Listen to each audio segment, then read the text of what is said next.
The last few years I've been working mostly with three outfits, Morrissey, Franz Ferdinand and Paolo Nutini, and I've had the opportunity to use Allen Heath's dLive desks on all three of those projects. So I've had considerable experience with that and have been having long conversations with the guys at A&H about the dLive and its development. In the middle of all that work with those guys, I had happened upon a chance to work with an outfit called Above and Beyond 3 years ago when they wanted to do some acoustic or unplugged reworkings of big dance tunes that have made them very famous. It turns out, of course, that they actually write their dance hits by sitting at a piano or with a guitar and writing a song and then turning it into a dance tune. So this whole project of doing unplugged was very, very workable. So this year they decided to do a full world tour, and it seemed like the perfect opportunity to get my hands on a dLive. I had early meetings with the musical director in February, and it turned out there was going to be 17 people on stage and approximately 80 inputs from stage. So quite a bit to deal with and quite a lot of monitors to think about.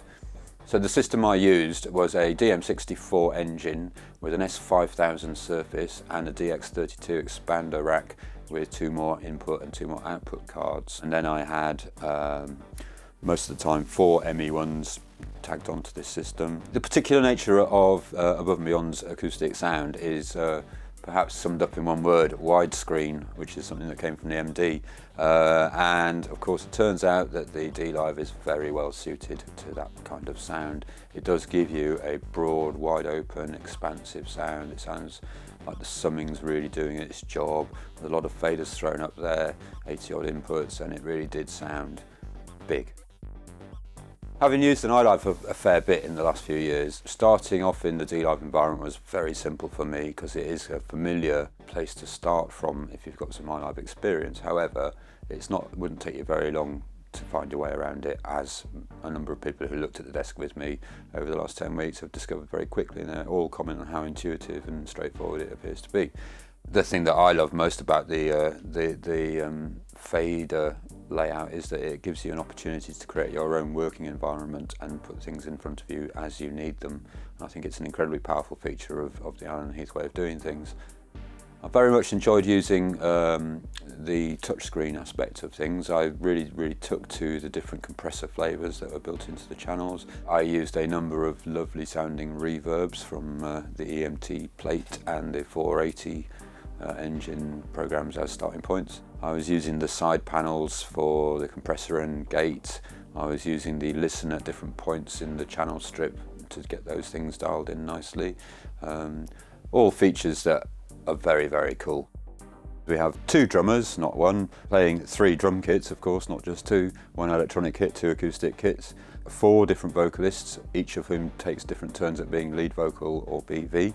We have the 3 Above and Beyond principal guys, Tony, Jono and Parvo, who all play either a keyboard or a guitar. We have a bass player, we have the musical director, Bob, we have a 4-piece string section, and we have a harpist, and we have a multi-instrumentalist, as if we needed him, but who is actually an incredibly talented guy, of course. We decided very early on in that meeting with the musical director that the ME1 would be an incredibly useful device for this show.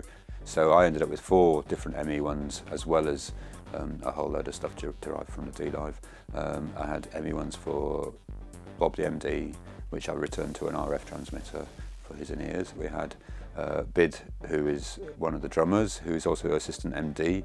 He played an acoustic kit and an electronic kit and ran all the playback and a lot of drum pad sample type stuff. Paul, the other drummer, he had an ME1, but he ran hardwire from that to him locally. And then the 4th ME1 I used for the string section, and the reason for this is that we had different string sections in different territories around the world. So we had 3 different string sections over the 10 weeks. And we didn't see any of them for more than an afternoon's rehearsal before the start of their times with us.